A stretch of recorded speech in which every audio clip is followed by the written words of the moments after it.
미국의 유명한 경영학자가 있습니다. 피터 드러커라고 하는 학자인데요. 이분이 93세에 책을 한 권 쓰셨어요.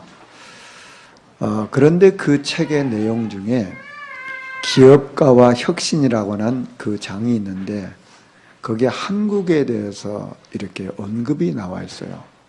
그 내용은 뭐냐면 한 경제신문의 그 편집장과 이 교수님과 서로 대담하는 내용입니다. 근데 편집장께서 그 교수님한테 물었어요. 교수님, 기업가 정신으로 한다면 미국이 제일 낫죠? 이렇게 물어본 겁니다. 그랬더니 이 교수님이 하신 얘기, 미국 교수님이란 말이에요. 교수님이 하신 얘기가 미국은 기업가 정신으로 말하면 2등도 못되고 저 밑에입니다. 그런 거예요. 그러니까 이제 편집장이 놀래가지고 그러면 교수님 어떤 나라가 기업가 정신으로 제1등입니까? 물어봤더니 조금도 주저하지 않고 한국이라고 얘기한 거예요. 그러니까 이 편집장이 이해가 안 되잖아요. 그 한국이라는 조그만한 나라, 그 약소국, 그 나라가 어떻게 기업가 정신에서 1등을 합니까? 물었더니 이 트러커 교수님이 이런 얘기를 하는 거예요. 그 나라는 옛날에 일본의 지배를 받았다. 자, 일본의 식민지가 됐는데 일본 사람들이 훌륭한 사람을 놔뒀겠냐. 왜냐하면 통치를 해야 되니까 아무도 우민정책을 썼지 않겠냐. 그러니까 기업가 정신을 말살시키는 정책을 썼다. 근데 이제 어떻든 그랬다가 다시 이제 해방이 됐는데 해방된 지 불과 몇 년 안 돼서 전쟁이 일어났다. 전쟁에서 완전히 전 국토가 잿더미가 됐다. 이렇게 잿더미가 됐는데 40년 만에 어떤 일이 일어났냐. 40년 만에 철강산업, 조선산업, 반도체, 전자, 자동차 이런 산업이 세계에 인류 그런 국가가 됐다. 한 나라가 발전하는 데는 기업이 발전해야 되고 기업이 발전하려면 그 기업을 이끄는 기업가 정신이 중요한데 바로 한국은 그런 나라다. 이렇게 트러커 교수님이 얘기했어요. 우리나라 사람이 얘기했다면 우리나라가 뭐 이렇게 자랑할 수 있는데 이 트러커라고 하는 분은 경영학을 하는 사람은 이분의 책을 다 읽어야 될 사람이에요. 그만큼 세계적인 분이에요. 이분이 또 책을 한 권 썼는데 기업가의 혁신이라는 책을 썼는데 기업과 교회와 병원과 노동자와 할 것 없이 모든 단체는 기존 조직에서 혁신하지 않으면 급속히 쇠퇴해간다고 그런 말을 했어요.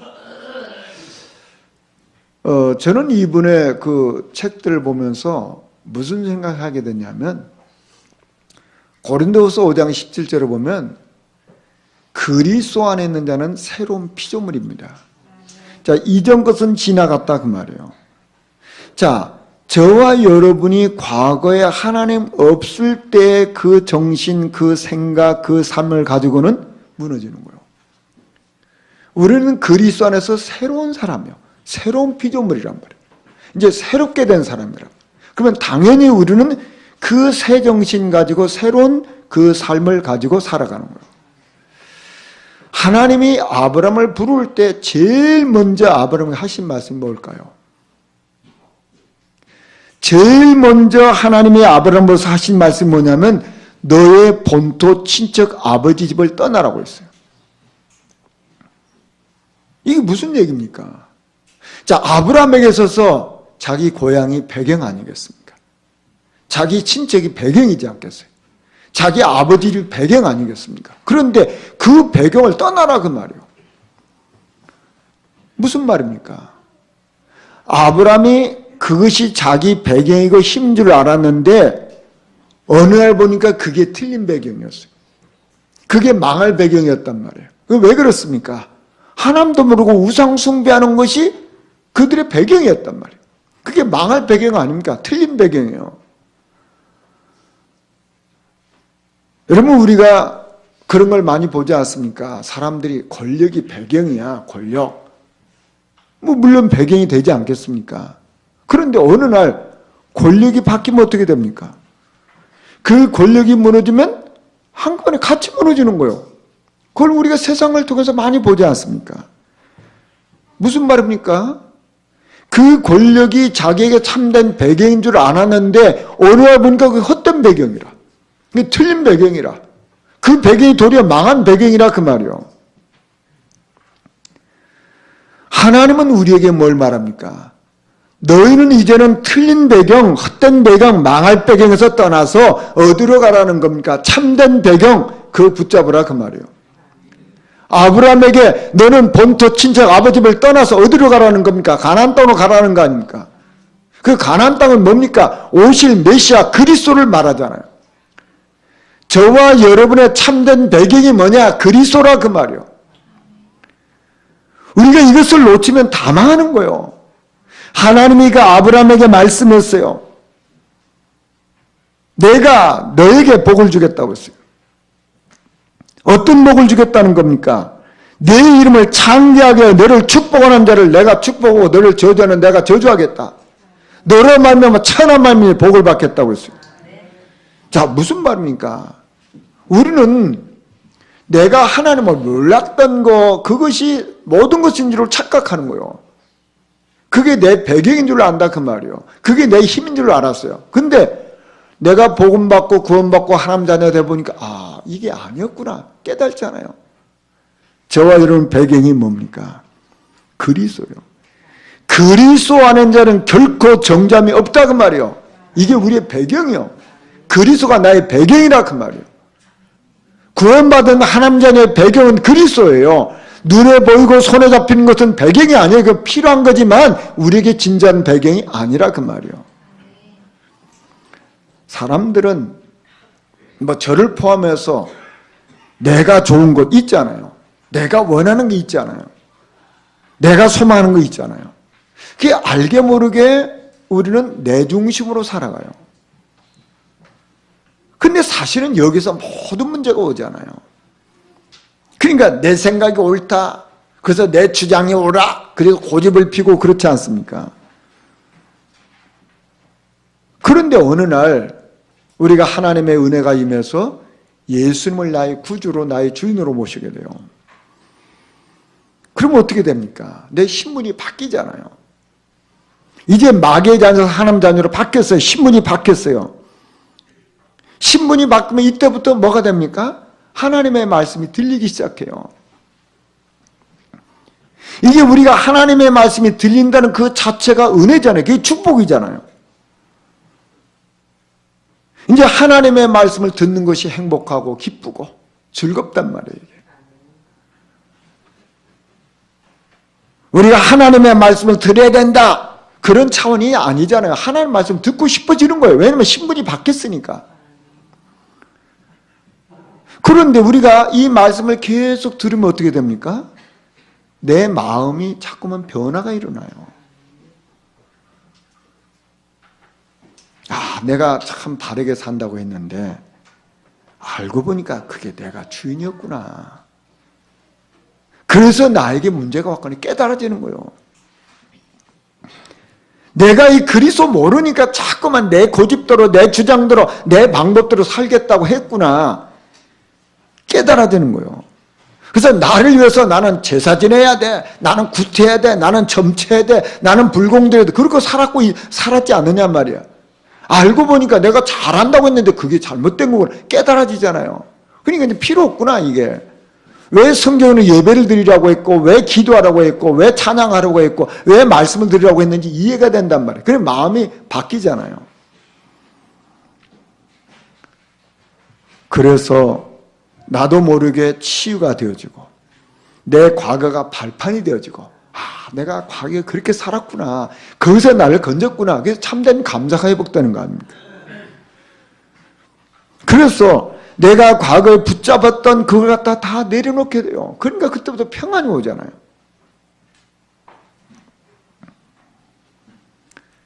그 주님이 나의 주인 되셔서 내 생각도 내 마음도 내 인생도 다스려주는 걸 경험하며 살잖아요. 고양이에게 쫓겨가던 쥐가 막다른 골목에 이르렀어요. 이제 더 이상 도망갈 데가 없어요. 이제 그것은 이제 고양이 앞에 밥이 되잖아요. 근데 딱 보니까 연탄재가 있어. 이 쥐가 연탄재로 폴딱 올라갔어요. 이제 어차피 죽을 거니까 연탄재에서 이 쥐가 막 뒹구는 거예요. 그러니까 고양이가 말하는 거예요. 야, 너 이제 내 밥인데 너 왜 거기서 뒹구냐? 그런 거예요. 그랬더니 쥐가 하는 말입니다. 다 된 밥에 재 뿌리는 거야. 여러분, 우리 인생이요, 나를 딱 맡겨버리면요 여유가 생깁니다. 요 쥐새끼도 자기 이제 다 죽었잖아. 자기는 해볼 거 다 해봤잖아. 그러니까 그 속에서 이제 여유 부르는 거예요. 여러분, 저와 여러분 인생이요, 생명도 인생도 주님께 딱 맡기면 그때 여유가 생기는 거예요. 그리스도가 나의 주인 아니십니까? 요 우리 누려야 되는 이게 신앙생활 아닙니까? 이게 막 내가 막 붙들고 있으면 긴장되고 힘들거든. 내가 정말 주님께 탁 맡기면 그때 참된 평안이 와요. 그게 신앙생활 아닙니까? 오늘 저는 찬송가 288장을 선택했어요. 나 사는 동안 끊임없이 구주를 찬송하리로다. 크로스비라고 하는 여사가 지은 찬송입니다. 여러분, 우리가 아는 대로 크로스비는 어릴 때 아버지 돌아가셨어요. 안 계세요. 가난해요. 그런데 본인은 볼 수가 없어요. 눈먼 사람이요. 자, 그럼 한번 생각해 보세요. 아버지 없단 말이에요. 얼마나 힘들겠어요. 거기다 가난해. 그러면 그 힘든 게 더 하지 않겠습니까? 그런데 자기는 눈이 멀었어. 살아오면서 그 불편함, 어려움 얼마나 많겠어요. 그 사람들한테 어떤 때는 무시당하고 멸시당할 거 아닙니까? 그 상처가 얼마나 깊겠냐 그 말이에요. 그 살아가면서 얼마나 불편하겠어요. 불편한 게 얼마나 많겠습니까? 우리가 두 눈을 뜨고 있어도 불편한 게 많은데 눈 떠서 보지도 못하니까 그 어려움이 있잖아요. 또 좀 여유가 있으면 나은데 가난해요. 그러니까 하고 싶은 거 못 하잖아요. 그래도 아버지가 있으면 좀 힘이 되는데 아버지 없다니까 이게. 그런데 크로스비는 어릴 때부터 하나님의 은혜로 그리스도를 알기 시작했어요. 여러분 보시죠. 그 어려운 형편, 답답한 거, 억울한 거, 힘든 것이 있음에도 불구하고 그리스도 한 분 때문에 나 사는 동안 끊임없이 구주를 찬송하려다 고백했어요. 많은 사람이 사는 동안 불평하고 사는 동안 염려하고 사는 동안 걱정하고 사는 동안 낙심하고 사는 동안 좌절하고 사는 동안 상처 때문에 힘들어하고 그렇게 살잖아요. 이 사람은 가난하다니까, 눈멀었다니까, 아버지도 없다니까. 하나님의 은혜가 임하면 이렇게 되는 거예요.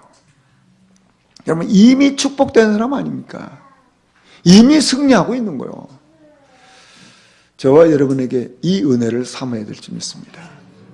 우리는 대부분 환경 때문에 뭐 때문에 힘을 얻는데 정말 그리스도로 말미암아 힘을 얻는다면 크로스비처럼 나 사는 동안 끊임없이 그 주를 찬송할 수밖에 없잖아요. 이런 은혜가 우리에게 임하면 문제될 게 없잖아요. 증인이죠.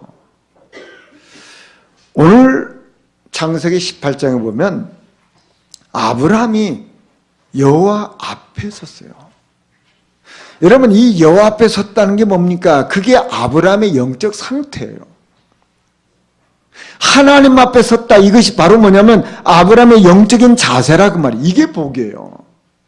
여러분, 저와 여러분 인생을 살아가면서 여러 가지 일이 있고 뭐 무슨 사건이 있고 문제가 있어도 하나님 앞에 서 있다면 그건 축복입니다.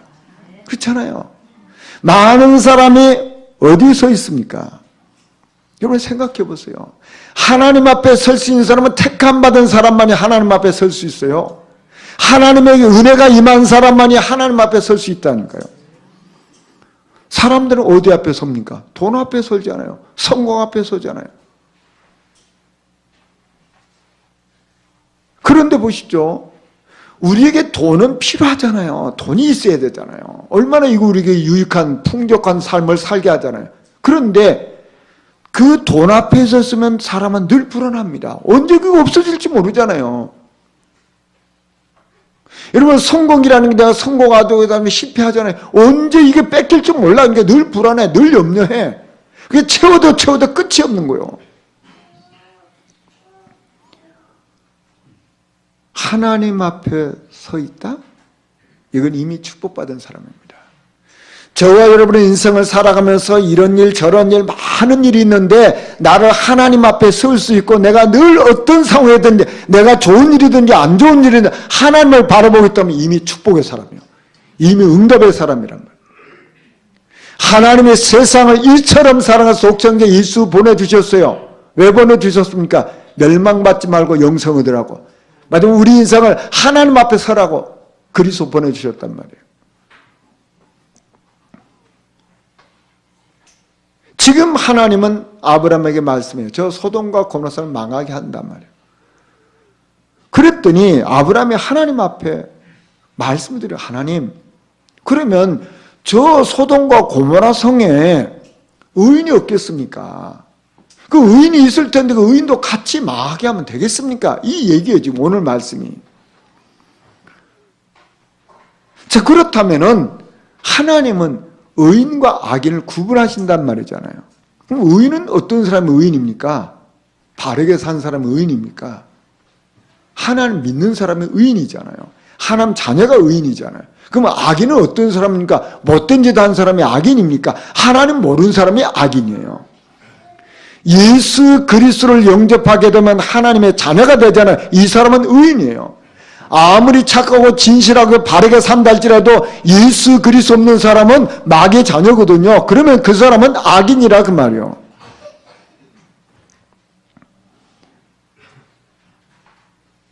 우리가 예수 그리스도를 믿는다는 것은 멸망의 상태에서 영생으로 바뀌는 거잖아요. 멸망과 영생과 중간의 상태가 없어요. 멸망이냐 영생이냐 둘 중에 하나예요.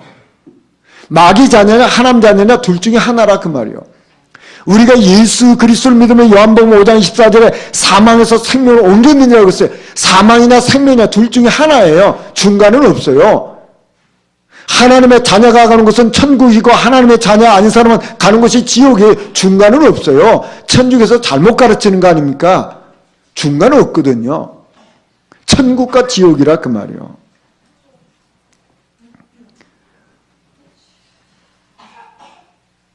팔도 사나이들이 모였어요. 그래가지고 누구 말이 제일 빠르냐 서로 내기를 한 거예요. 일반적으로 사람들이 생각할 때 저 충청도 사람들이 말이 느려 행동이 느리니까 말도 느릴 거야. 그래서 네가 지금 꼴찌할 거야 그랬어요. 이제 시합을 한 겁니다. 그런데 충청도 사람이 1등을 했어요. 왜 1등 했냐? 이제 서로 시합을 한 겁니다.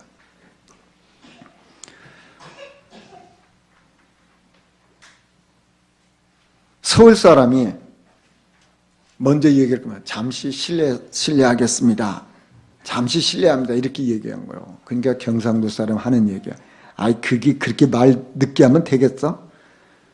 내 좀 보이소! 그런 거예요. 빠르잖아요. 경상도. 그러니까 또 전라도 사람은 질세라. 전라도 사람이 얘기하는 거예요. 뭐라고 말하냐? 아따 잠깐만 보이소! 그런 거야. 충청도 사람이 뭐라고 말하는지 아십니까? 좀 봐유. 가장 짧아. 그러니까 이 사람들이 이게 안 된다 말이야. 다시 한번 하자. 다시. 그래도 뭐 다시 한번 해야 되지 않겠냐. 해보자. 그런 거예요. 서울 사람이 누가 이제 돌아가셨습니다. 돌아가셨어요. 이렇게 얘기하니까 경상도 사람이 운명했다 아닙니까? 그런 거예요.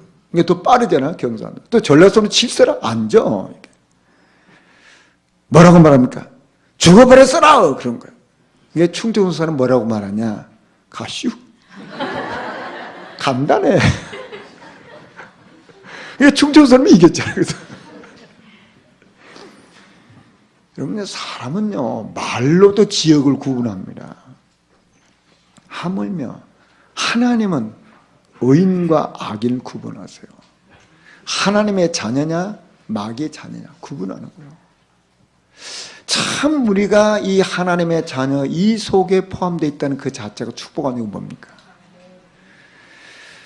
지금 아브라함은 하나님 앞에 버려 하나님 이 소돔과 고모라서 의인 50명이 있지 않겠습니까? 그러면 50명을 두고 그 50명 같이 망하면 안 되지 않습니까? 중보기도 하는 거죠.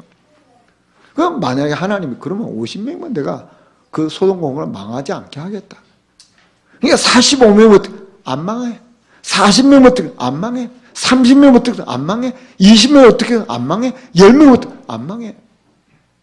지금 아브라함은 계속해서 중보기도를 하는데 하나님이 응답하는 그겁니다. 여러분, 왜 소돔과 고모라 성이 망했습니까? 물론 죄 때문에 망한 겁니다. 그런데 근본적인, 더 정확하게 말하면 왜 망했습니까? 죄 문제를 해결할 의인이 없는 거예요. 그래서 망한 거예요. 여러분, 세상은, 우리가 세상을 볼 때, 세상에 왜 저럴 수가 있냐? 물론 맞죠. 세상은 정치인도 필요하고, 경제인도 필요하고, 사학가도 필요하고, 과학자도 필요하고, 의학자도 많은 사람 필요하지 않습니까? 그런데, 정작, 우리 인간이 사단의 손아귀에서 빠져나와서 길을 말해줄 사람이 없는 거예요. 그게 문제 아닙니까? 이 땅에 훌륭한 분들이 많은데 죄 문제를 해결할 수 있는 이 그리스도를 전파할 사람이 없는 게 문제잖아요. 사람들이 결국은 열심히 살다 어느 날 지옥으로 끌려가는데 지옥으로 끌려가지 않고 하나님을 만나서 길을 말해줄 사람이 없는 게 문제잖아요.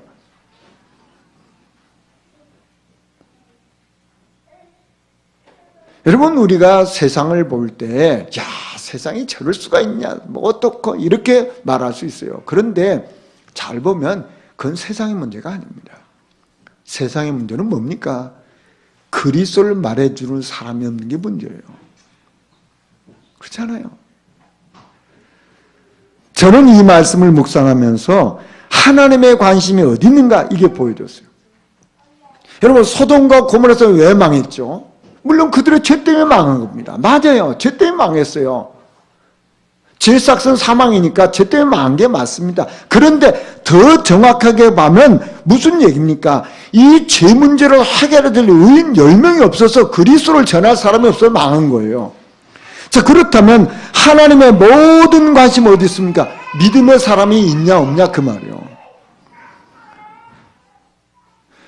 여러분, 우리가 성경을 보면 애굽의 하나님의 백성들이 400년 동안 종살이 합니다. 왜 종살이 했습니까? 당연히 그들이 축복을 받았는데 왜 종살이 했을까요? 딱 한 가지예요. 빠져나오는 길을 몰라가지고 400년 동안 종살이 한 거 아닙니까? 더 정확하게 말하면 그들에게 그 사단, 이 바로가 꺾이고 애굽이 꺾이고 그래서 빠져나올 수 있는 그걸 말해줄 사람이 없었다 그 말이요. 그러니까 피대사 비밀을 말해줄 사람이 없어서 400년 동안 종살이 한 거예요.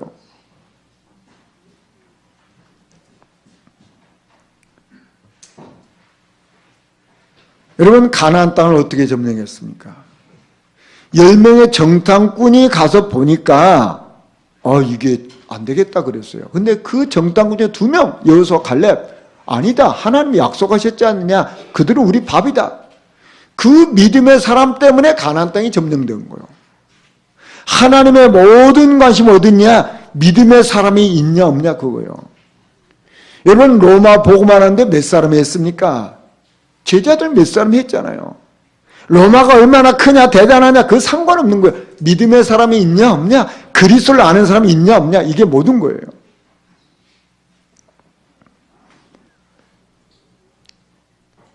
저는 그 믿음이 있어요. 가정에 어떤 문제가 있어도 그리스도 언약 붙잡고 기도하는 한 사람 있으면 가정 문제 해결됩니다. 문제는 그 사람이 있냐 없냐 그 말이에요. 저는 부족하지만 그 일의 증인이잖아요. 저희 가정에 저희 가문이 우상숭배하는 가문이고 가정인데 저주가 임했어요. 말로도 할 수 없는 그 저주가 다 임했어요. 그런데 하나님 저에게 은혜 주셨어요. 저러면 예수 믿게 하셨어요. 저를 하나님 기도시켰어요. 세월이 흘렀어요. 가정의 저주 끝났어요. 가문의 저주 끝났어요. 여러분 보시죠. 성경은 뭘 말하냐? 우리가 얼마나 훌륭하니 그게 아니고 정말 그리스도 언약 붙잡은 한 사람이 있냐 없냐 그 말이에요. 이 소돔과 고모라 성이 왜 망했냐? 그들의 죄 때문에 망한 게 맞아요. 그런데 그들에게 그리스도를 말해줄 의인 열매 없어 망한 거예요. 하나님의 모든 관심은 어느 단체 어느 가족이든지 믿음의 사람이 있냐 없냐 그게 모든 거예요. 자, 그렇다면 하나님이 원하는 사람은 어떤 사람입니까? 그리스도를 아는 사람이잖아요. 하나님이 원하는 사람은 그리스도를 얼만큼 아냐 모르냐 그 말이에요.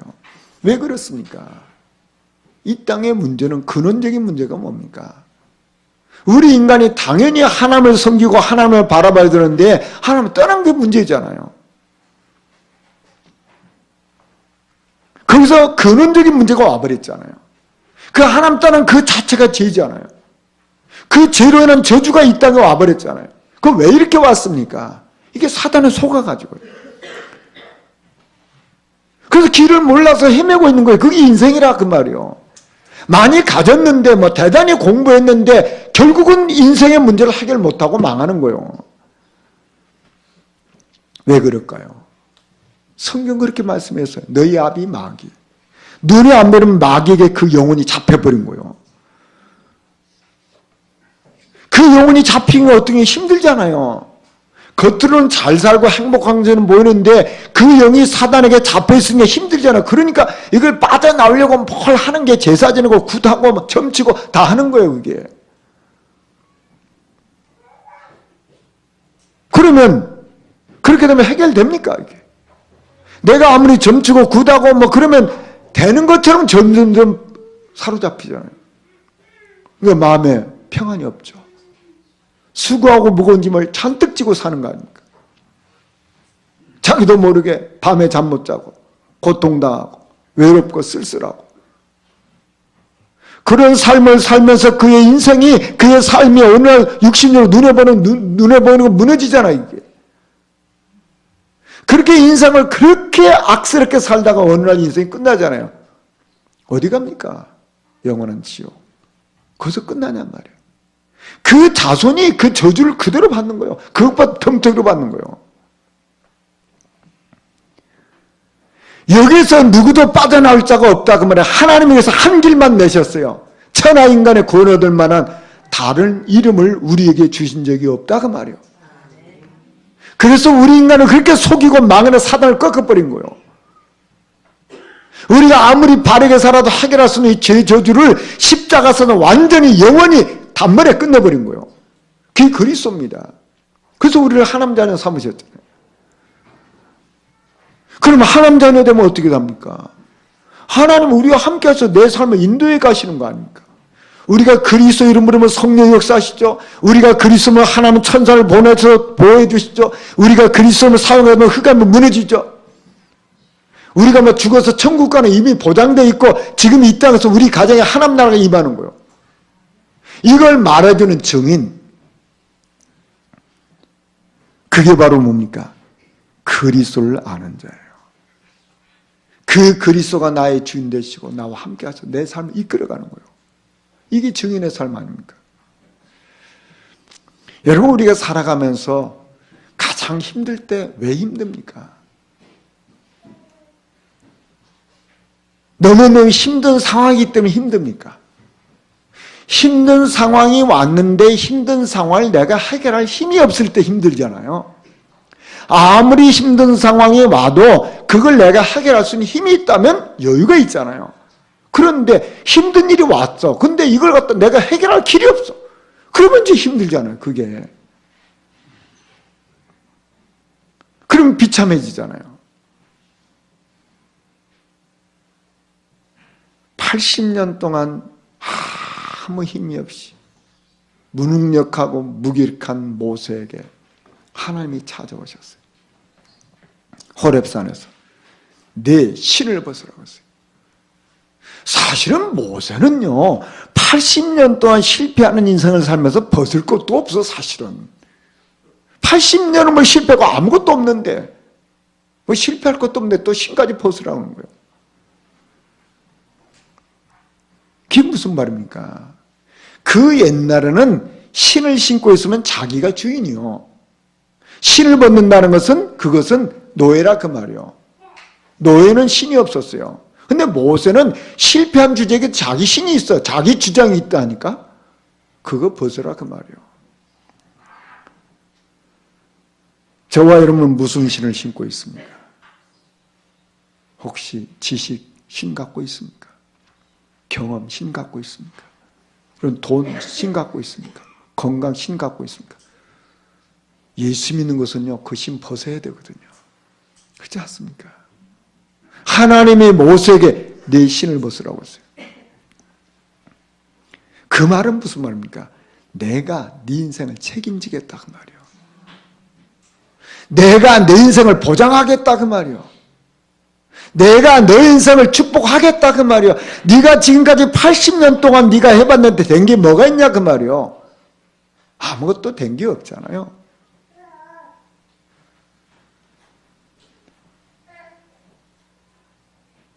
하나님은 그 모세에게 딱 한 가지 약속했어요. 출애굽기 3장 12절에 내가 너와 함께 하겠다. 지금까지는 자기 신발 신고 자기 멋대로 자기 생각대로 자기 주구장대로 살았어요. 근데 벗으라 그 말이에요. 내가 너와 함께 하겠다. 그 말은 내가 네 인생을 보장하겠다. 내가 네 인생을 책임지겠다 그 말이에요. 내가 네 인생을 인도하겠다 그 말이에요. 그러면 모세가 신 벗었는데 망했습니까? 모세 나머지 40년 동안 하나님 어떻게 하셨습니까? 약속한 대로 모세 인생을 완벽하게 책임져요. 모세를 당할 자가 없어요. 누가 모세를 당합니까? 바로가 당합니까?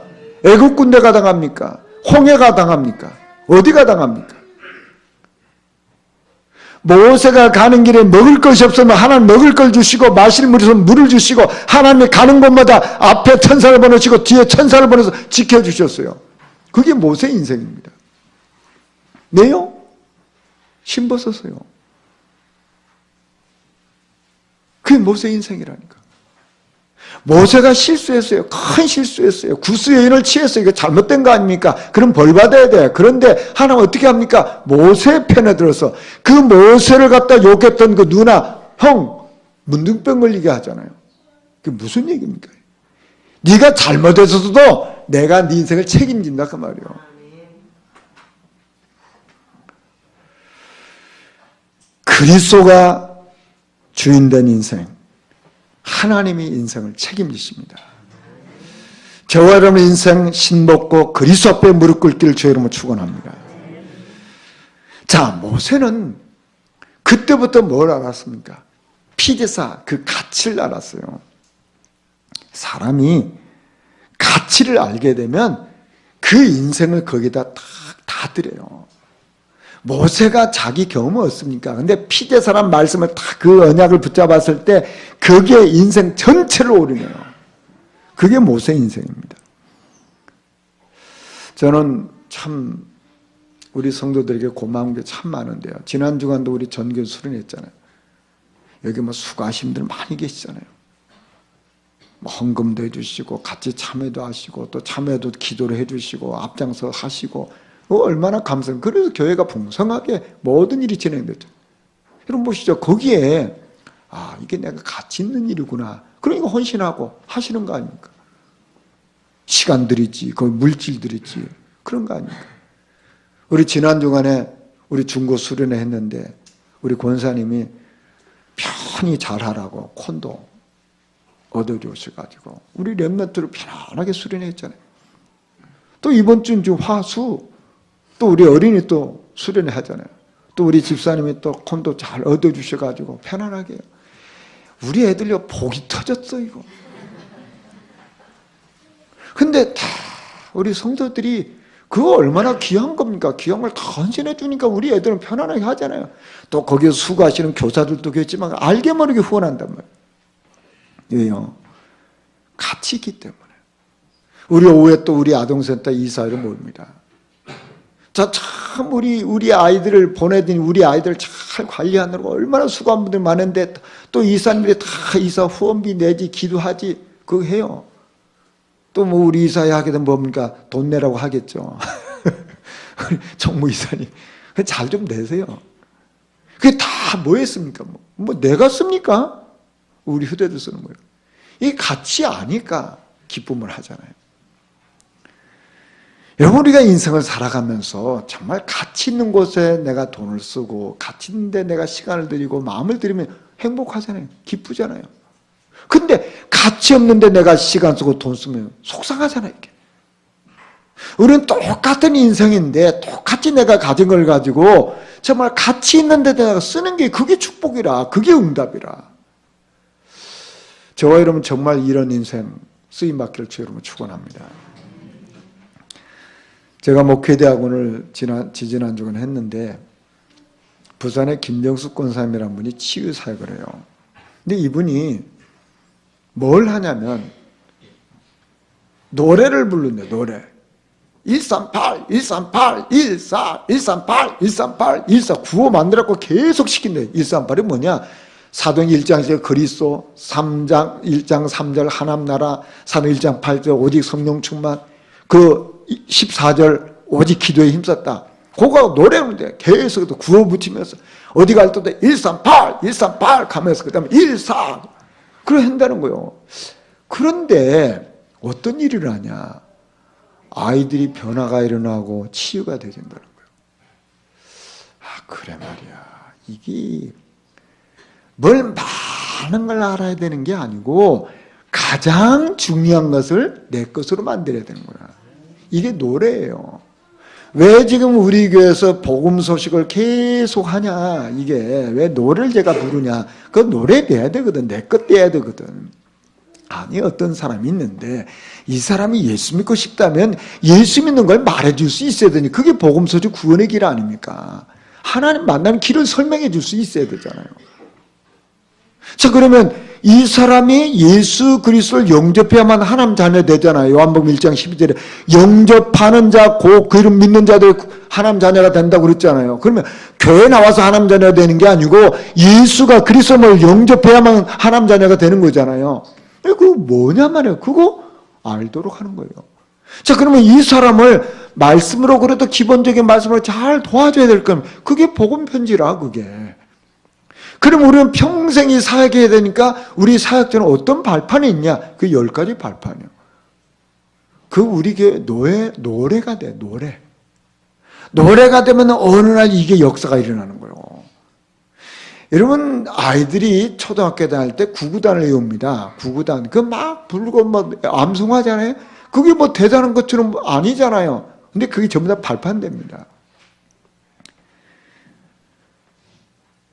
저와 여러분이 이 복음 소식과 영접과 복음 편지와 그 다음에 이 10가지 발판이 우리 교회 노래가 돼야 되고요. 우리 장로님 기도하신 것처럼 우리 교회 7 문화가 노래가 돼요. 이게 노래가 되어지면 각인되는 거예요. 이게 오늘 역사가 일어난다 그 말이에요. 뭐 많은 걸 알고 뭐 특별한 게 아는 게 아니고 성경의 가장 핵심을 내 것으로 만들어야 돼요. 이게 노래하는 겁니다. 다윗은 이렇게 고백했어요. 시편 57편 7절에 하나님이여 내 마음을 확정하였고 내 마음에 확정되었사오니 내가 노래하고 내가 찬송하리로다. 다윗의 마음에 확정해서 뭘 확정할 거냐 말이야. 그리고 노래했다고 말이에요. 찬양했다고 말이에요. 이게 다윗의 인생이에요. 저와 여러분 이 축복 누리기를 주 여러분 축원합니다. 말씀 정리하겠습니다. 정말 우리가 신분이 바뀌면요. 말씀이 들리는 거예요. 말씀이 들리면 이 마음의 변화가 일어나기 시작해요. 여러분, 이 땅의 문제가 뭡니까? 죄 때문에 문제가 왔어요. 그런데 더 중요한 건 뭡니까? 죄 문제를 해결해주는 의인, 그리스도 전한 사람이 없어요. 이게 이 땅의 문제예요. 그렇다면 하나님이 가장 기뻐하는 사람은 뭡니까? 그리스도를 아는 사람이요. 그리스도를 누리고 그리스도를 증거할 수 있는 사람. 이건 말하는 사람이요. 이런 축복 누리기를 주님으로 축원합니다. 우리 말씀 생각하시면서 우리 잠깐 기도하시겠습니다.